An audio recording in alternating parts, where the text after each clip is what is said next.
I'm John Lorinc, Measure to Measure. In August 1964, the Beatles began their first official tour of the United States. At the time, I knew it was very special, but I didn't realize until much later how special it was. Yes, there were a lot of people who would have liked to have been in my shoes and in my seat, but there are also a lot of people who probably wouldn't have enjoyed the food, the incredible hours, 18 or 19 hours up a day. Legendary journalist Larry Kane covered the Fab Four while they were on the road. There were very few downsides to the Beatles' experience in America, although the press and the adults were very cruel and very vicious about the Beatles in the beginning. Running around LBJ's USA was a magical moment for Kane. My body was beaten to a pulp by the time I was finished with this tour, but I will never, ever forget the experience I had. Lucky guy. I'm John Lorinc, Measure to Measure.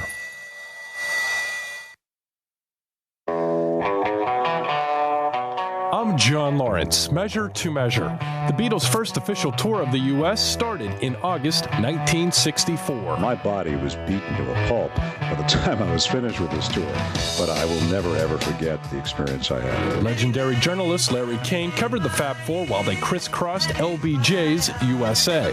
I will remember forever the Fulton County Stadium in Atlanta, which had a great sound system, one of the few places that did in that day. Of course, it's been torn down a couple of years now. That wasn't the only special moment during this magical mystery tour.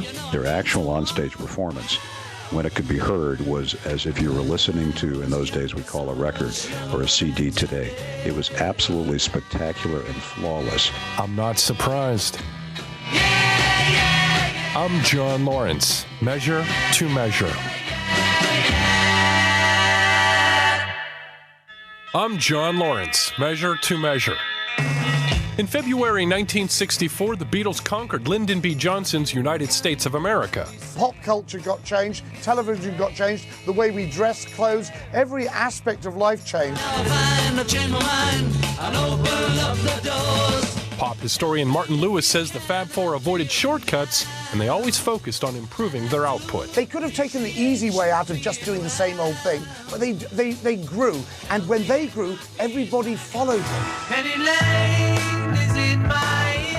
Lewis says the music John, Paul, George, and Ringo produced doesn't have an expiration date. What they gave to us is timeless, and it's about engaging with the noblest part of the human spirit, the part that wants to make itself and the world a better and happier place. That must be why fanatics refuse to let it be. I'm John Lorinc, Measure to Measure.